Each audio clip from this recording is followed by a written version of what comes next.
Um, and good evening, everyone. Thanks for attending our evening member meetup with Rachel Bertner. And Rachel, I'll allow you to introduce yourself. Okay, hi, I'm Rachel. I run well, right now, like today, for instance, like what my day looks like is today, like I woke up and had a session with a young woman in Bulgaria, and we did a Zoom call and worked on breathing and things that she's going through as she's working a high profile case where she has been abused and how to navigate that through de-escalation skills. And we worked on that. And then I got in my car and I went to Southern Ohio, where I run a treatment program at a mainly opiate recovery center where I have multiple groups. Today was with a group of women who are working sober living, working on getting their kids back. All of them have a history of incarceration. All of them are in recovery, and a lot of them have a history of trafficking. So we then work on feeling, yoga, how we tolerate transitioning realities, and worked on that. Today was my women's group that has that history. Yesterday was my men's. And then after that, I went and got in my car and went to Dublin, Ohio, to a studio space where I work with some people privately. One person who is working on a spiritual connection that they are having a hard time with a loss in their life and feeling like they can come back into their body after losing a parent, and how to reintegrate their body into feeling that also transition without using medication and having that recognized. And then worked with a child, somebody's kid who is a young teen who is working on anorexia. So is working on, she's right in the beginning of dissociating from her body and working on coming back in. And now I'm here talking to you guys. So my day looks like I work with people on de-escalation skills, and I work with people on transitioning reality and kind of life on life's terms of what it feels like to be a person going through these things, and then also navigating what it's like to be among other people who are not going through these things, and how to find community of other people going through these things. So I am kind of a conduit. I'm kind of just somebody who has a lot of resources where I just connect people to what they need, but usually first and foremost help them connect to themselves. So that's my little intro with me. And it's a lot of other things to all that, but I'll just use that for my intro for myself today. No, I appreciate that. And just a little backstory, I've known Rachel for about 3 years now, and just being able to kind of vent through her, and really just being able to have that like support system, I think is important too for entrepreneurship, especially. And at the end of the day, everyone's kind of going through different things. How has your business grown, Rachel, during the pandemic? So for me personally, I work with trauma work and reconditioning, and what to do when your reality is suddenly jolted and shifted and you have no idea what you're feeling. So for me, this was a good year when it comes to being really open to having a lot of options to help people. And I was really open to collaborations. So it's like my job by nature is collaborative, but I always am willing to help. And so that was something that this year a lot of people needed help. And so it was one where also I really embraced this idea, this whole thing with Zoom and this whole thing with being on the phone and making really big, like one-on-one connections, which was really important to people this year. So yeah, this year was a good year for me. Came to business. Mm-hmm. So were you someone before like COVID, were you doing like these one-on-one virtual meetings, or were you always like in person? Or was it like 50-50? Yeah, not as much. I mean, with what I do, that is the thing that I really want to help with people, especially I feel like we're losing a lot of connection as humans, and that the felt experience of being with another person and feeling that warmth in your chest and in your head, it's something that I've just noticed a lot of people have started to lose connection to. So it's been kind of tricky to learn how to create it through a screen. But for the most part, my work was done in person. And that was another thing this year. I took a lot of walks last year, a lot of walks. But Yeah, I did learn how to do it more through a screen and through support groups. It's I run groups, and it's interesting to have a bunch of people in these boxes. So it was a very expressive year. People learned how to, kind of like that whole game. Like with my nephew, I learned like this game a lot, like the thing, and that adults actually also really like that game too. I love that. I love that. So, what I'm hearing too is that kind of at the end of the day, before COVID, you already were kind of solving or talking about isolation, working through feelings. And then obviously, through COVID, I think a lot of stuff gets exposed. um, I guess how do you kind of cope with working with clients and dealing with therapist, dealing with, I mean, I believe I saw a statistic Columbus had like 17 overdoses this month, or I think way more than No, that that actually. was in a day. Like, Yeah, no, that was a day. We had a really bad day the other day. yeah, Yeah, no, that was, yeah, the month we're over 100. that's crazy. So here's the thing. So for me personally, like the thing about with COVID, and it's kind of like a joke to all of us in like the recovery community, this year it was just like, oh, cool. Now a bunch of people know how this feels. Um, to people who have, spent years incarcerated or like have had all of this kind of stuff going on, and any of us who have been working sobriety, and a lot of that's been really isolating anyways, like all of us have spent years not being able to go to bars. So when it came to like, for once, I had a lot to offer of like, okay, here's how to get through this stuff. And the irony I find in all of this is that the more you work on, or the more I've worked on breathing and taking time to myself and actually like being present and just taking 20 minutes every day to do whatever I do in my ritualistic way to pray or whatever, is to stay connected to why we're doing all this in the big picture anyways, which I found was that's what this year was, is it really gave people a lot of opportunity to really just look at what do we value about this. And I know that what I found I really value after this year is people. I really value people. And we learned that in recovery too, is learning how to really value the time that you do have with people that understand how you feel. So the thing that I found about COVID this year was that a lot of us found a lot of things to get together with when it comes to being uncomfortable. And to my knowledge, most people don't usually have to go through the things that we went through last year unless something terrible happens in their life. And for once, it was like we're kind of all forced into that. I hear that. So are you someone that, do you think that everyone should, and I'll take a step back. I think like with, knowing you, and then seeing, I think it's something that I still have difficulty where I'm like, oh yeah, I have like a therapist, or, cause I think Um, there's like, some people feel weak when they say that. Um, do you have a therapist per se directly? And then also, do you think it's something that is kind of becoming more normalized, in the last few years? So, and I usually use the word with people mentor, because like I can help people with where I've been. And I have a lot of experience in really abusive situations and like really getting through difficult things. So I can recognize a lot, because I've lost friends. Like when you bring up the overdoses, I mean, I'm an addict, I'm in recovery. So I have a lot of friends that aren't here anymore. I understand the reality of the situation. And so I can support people with that. And I think the biggest thing is I humanize it. And that's what's happening, is this is getting more human to admit that we need support. So I'm part of a support system, usually to a lot of people. And so I have a team of my own people, but I also, because I've done this work and I have built over time, I have a really good support network. Most people who go to therapists don't have a good support network. And that person becomes their emotional labor. That's what happens, is they don't have anybody else to share their feelings with, so that person does that emotional labor for them. And I really feel like I'm more emotionally collaborative, which is what makes me more mentor-ish than therapist, because I don't believe that I'm like, yeah, just come give me your problems and I'll deal with them. I feel Mhm. more like it's a big deal to empower other people, where I'm like, yo, like that's a big feeling, like we got to figure something out.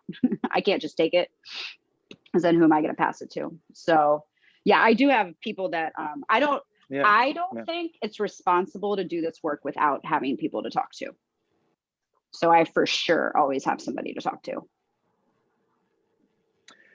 Yeah. Well, it's extremely important work that you're doing.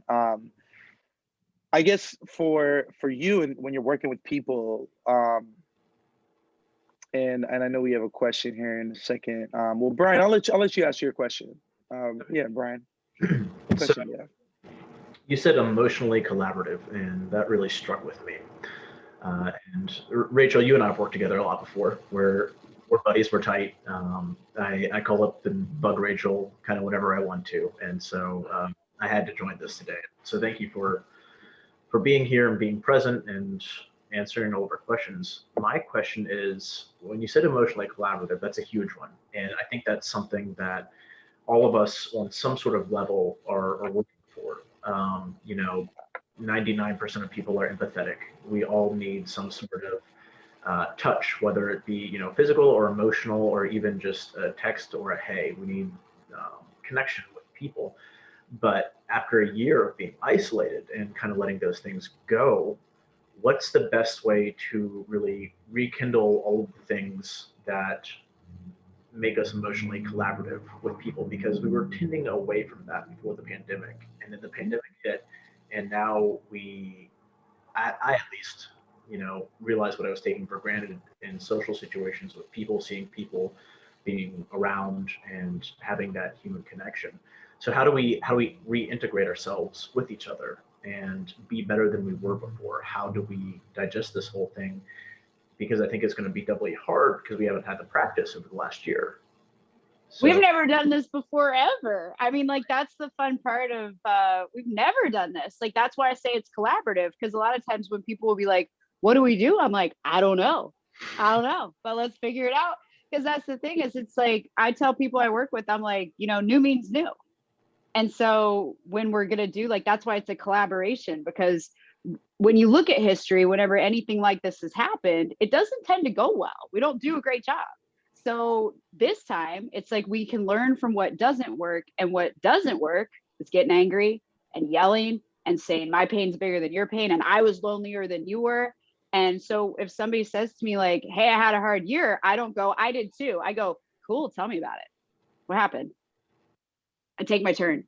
And so I think that that's the thing of like with collaboration, and that's the thing people forget, like emotion means like energy and motion. So if their energy is coming towards me, I'm like, cool, let me either receive that or just be honest and being like, wow, I have no idea what that would have felt like, which I say a lot. People are like, oh, this is what I'm like, that's a big feeling. Thanks, but how can we share it? Like, what can we do? Not how can I take it? How can I share it?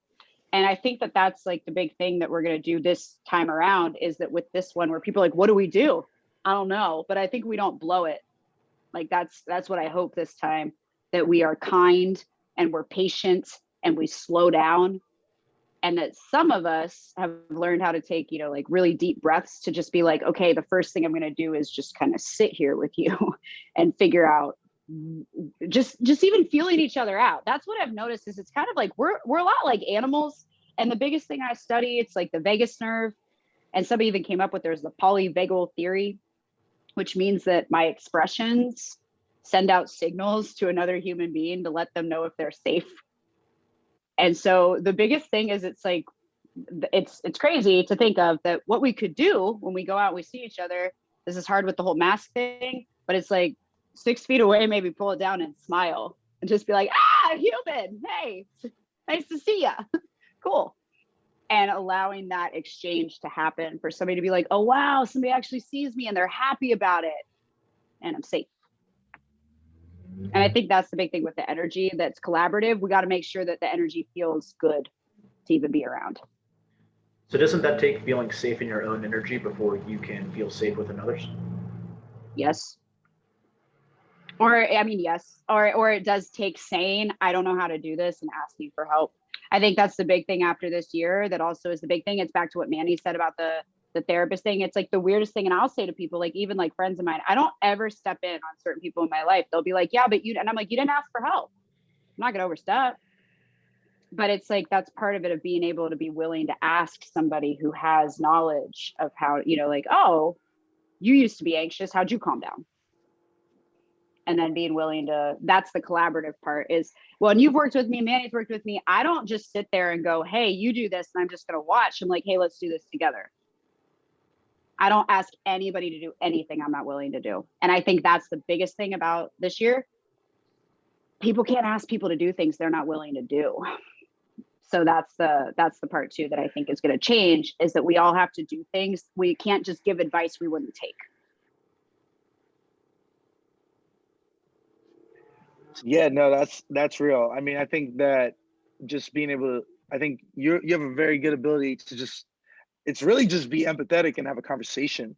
And I, you know, as simple as that sounds, I think that's where a lot of people just are missing out on, you know, just period, you know, and sales, there's a lot of, I've told this to Dubois before, but, you know, like, if I don't necessarily think we're listening to the client and we're just like regurgitating, you know, there's a term to say you have diarrhea of the mouth, you know, and I think that just our relationship, a lot of it's actually just truly listening to each other, having empathy, understanding, moving forward. Yeah, I think especially Midwestern cities per se, you know, from my perspective, it's probably the worst in the country when it just comes to communicating. I actually do believe that now at this point. What's the way around that though? Is it just getting people to breathe, to slow down? How do we get people to be more empathetic? What's your answer to that? Building on that, before I recently moved here with my wife to Columbus. So coming from Boston, it is a big culture shock.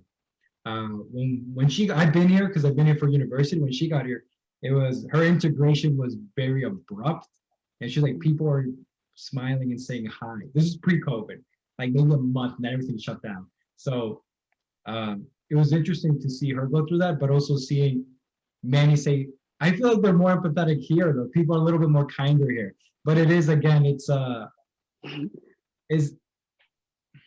don't want to say if there's integrity with the kindness, but it's more of a cultural one, not so much intentional one. I don't know if that makes sense. No, it does, because that's the other thing too in the Midwest. It's like, that is the one thing though, if you spend time other places like that, because I got, you know, family on like East Coast. So like, I really appreciate, like if I'm being brash, people are like, oh, are you from the East Coast? But if I'm being like super like whimsical, then people are like, are you from the West Coast? And then if I'm being just super like, be like, oh, are you Midwest? That's Right? similar. Wow. Dubois, I'm actually from Boston as well, so I relate to that. Like, we were taught to walk with your head down. Don't ever look at anybody, talk to anybody. Yeah, exactly. Let me get to the blue line. Don't talk to me. Yeah. And stay in your own lane. Like here's the thing: if somebody bumps into you in Boston, they're gonna be like, "Fuck you, watch it." If somebody bumps into you here, they'll go, "Oh, I'm sorry." But then they turn around and they give somebody else who saw it a look of being like, can you believe it? But if you're on like the West Coast for real, like you bump into somebody, you actually ask, you're like, "Oh my God, I'm so sorry. Nice shirt. Where's that from?" Like you start a conversation. Yeah, it's so funny. So it's like the further east you go, the more also honest people are, that they don't want anything to do with you. Yep. So in the Midwest, you're just kind of unclear, because like that's the thing, is it's like Ohio, that's one of the things too, is a lot of people, I know a lot of people in like a lot of just different, like, I don't have like one place, and it will be one of those things where people aren't really quite like whatever. And then somebody will be like, well, do you know Rachel? Somebody's like, how do you know Rachel? Well, how do you know Rachel? And then they can like have a conversation about it, but they got to feel it out first. And so the thing with like empathy, when you ask, like to tie that all in, when it's like, you know, like how do we have other people have more empathy? Here's the part. You got to actually learn things about other people and be willing to actually step into somebody else's world. And that's the thing about empathy, is that like I developed empathy by being willing to understand feelings that might not be to my benefit or serve me, and to actually give a shit. Like that's the bigger thing. It's like people can feel when you're just being polite. That's the Midwest thing, is people are being polite, but you can't always tell if it's genuine or not, or authentic or not, or if it comes with something. But that's the thing with empathy, is you have to even look at that word, like empathic, you know, it's like the path part is the important part. You feel the person's energy run through your body. You feel if the smile starts, you feel it either close off or complete. And so with people, like, to be empathic, it also means that you're okay with like feeling a feeling to the entirety, even if it doesn't feel good. Most people believe that we can't survive emotions with each other unless they're good ones. This morning in my group, we had a class. Somebody made it. The class is majority white, Southern Ohio white. There was there's one woman in the class who's Black. Somebody made a comment. It was not okay. It was a joke that was not a joke. And I immediately jumped on it, and my energy cut off completely. And through empathy, I could feel what was going on over here. I felt she didn't mean it, but I felt the woman over here of how offended and disappointed and angry she was. So I just was like, hey, we got to touch on that. You can't say that. That's completely not okay. And then I went around the room and made everybody talk about where they could feel the uncomfortableness in the room, in my chest, in my stomach. And, we talked about why. I shut the lights off. We did a breathing exercise for everybody to really sit in the discomfort of this. Then we stood up and we moved, and then we sat back down and we regrounded, and then we talked about it again. And we kept going until everybody was understanding how everybody else felt. And it didn't mean everybody felt good, but it meant that we all understood what had happened and that there were multiple feelings going on. And like that. So that's the thing, is like, how do we create more empathy? We have to have difficult conversations. We have to give it time. And we have to sit in places where we might not always agree with each other, and we might not always resolve it in that moment, but we learn how to also let it be okay. That's the one thing about the Midwest, is it's like, you have to say it's okay. And I work with trauma. Somebody has said to me, like, I'm sorry. And I said, thank you. I didn't say that's okay. I didn't say I forgive you. I wasn't ready to do that. But I said, okay, thank you. That was it. Like, so that's the other thing with empathy, is to understand that it's a process. Like, feelings are not like a one and done, and that's why the East Coast, somebody can be like, they bump into you. They're not going to be like, oh, that's okay, because it's not okay. That wasn't okay. Yeah. Disrupted their day. Yeah. Yeah, right. Yeah, Boston's crazy. It's interesting. It is. I don't know if that answers Yeah, it, no, but that's my answer. That's what I got. No, I mean, it really does. At the end of the day, I think it's asking questions and really kind of getting to know somebody a little bit more, before you come to some type of conclusion, I would say. Well, expanding your so yeah, to be empathic, you have to. The one thing I'll say is you have to expand your emotional library. Like, that's a lot of people, just their emotional library is comfortable. They want to stay comfortable. And to be empathetic, you have to be willing to go into feelings with people that you have to be willing to go there.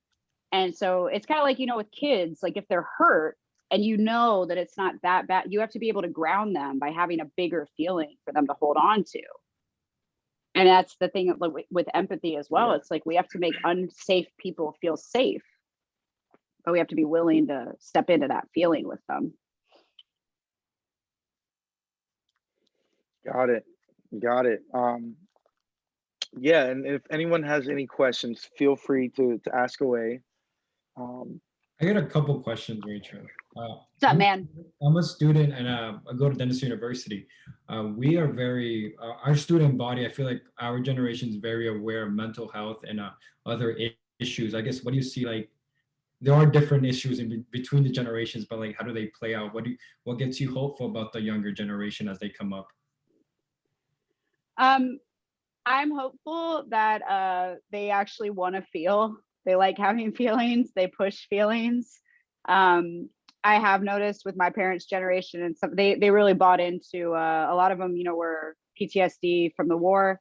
No one talked about that. They are the generation that believed medication was the answer, and medication just shuts the neural pathways down that feel.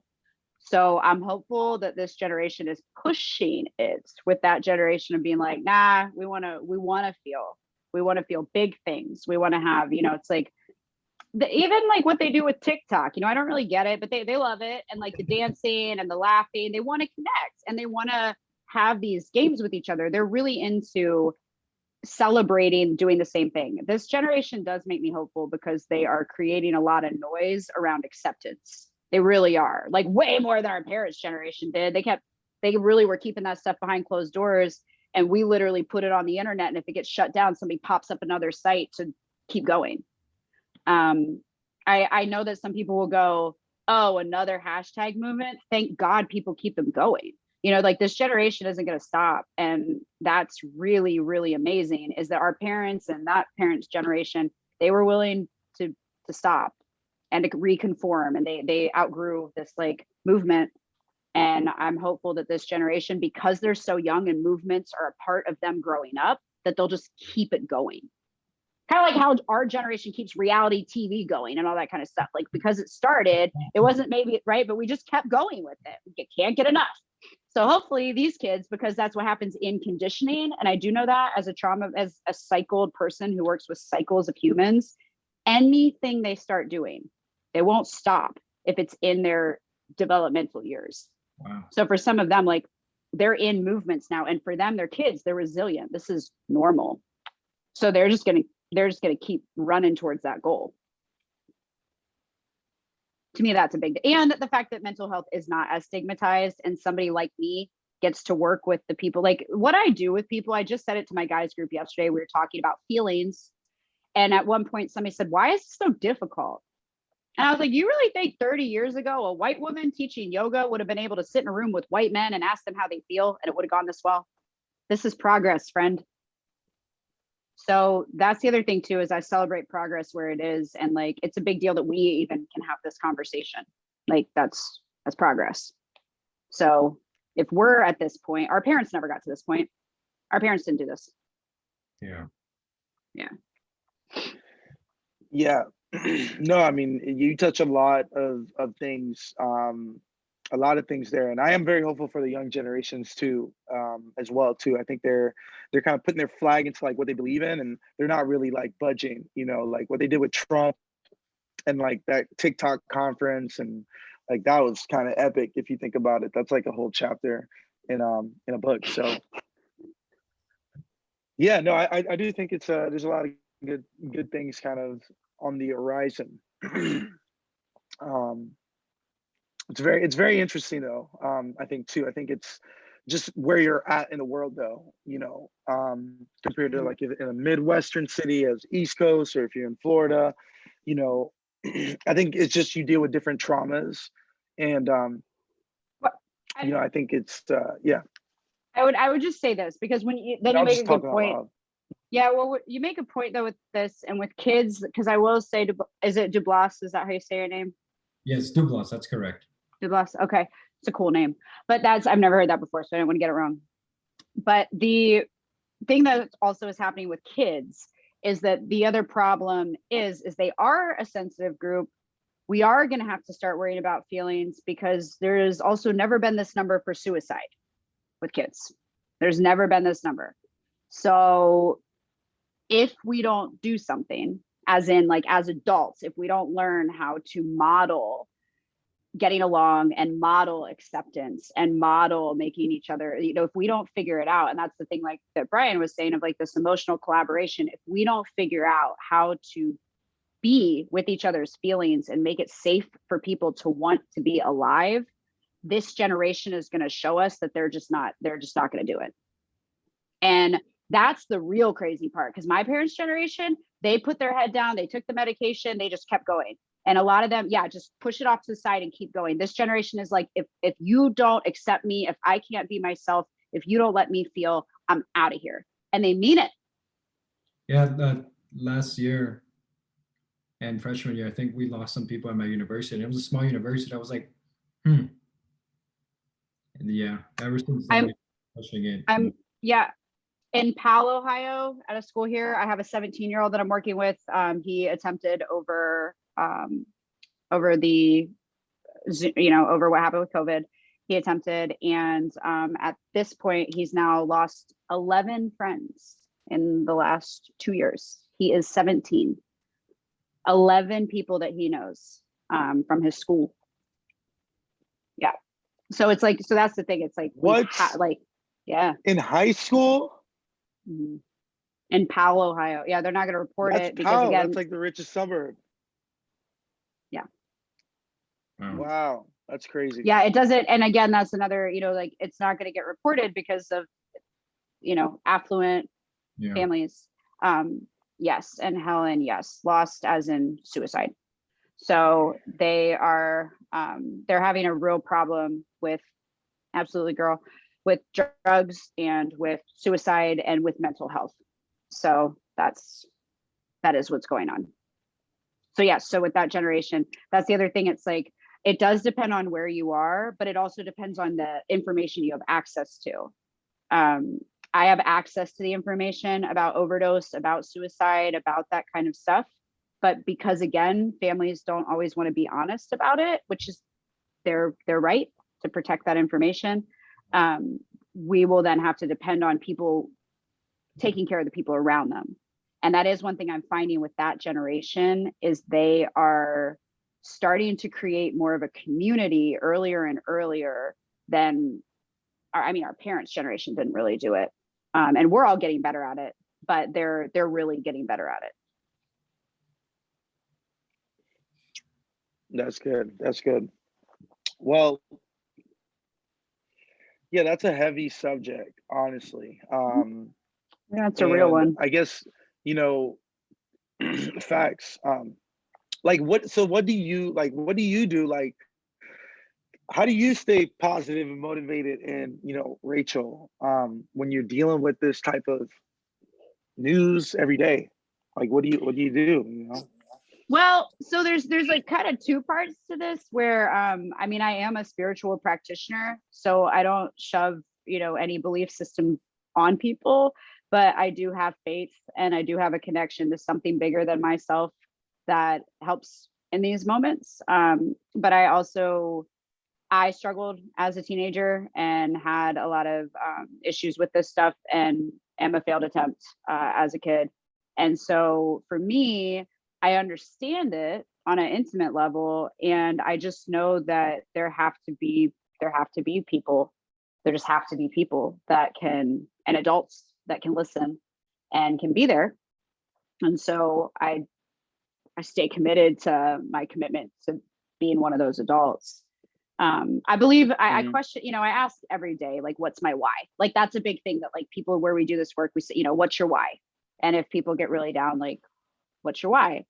And that's, again, I'm an empathetic person. So it's like, I do understand that even if I am having a low day, the answer is service. I find somebody where even if I share with them that I'm feeling low, it's going to make them feel better that they also are.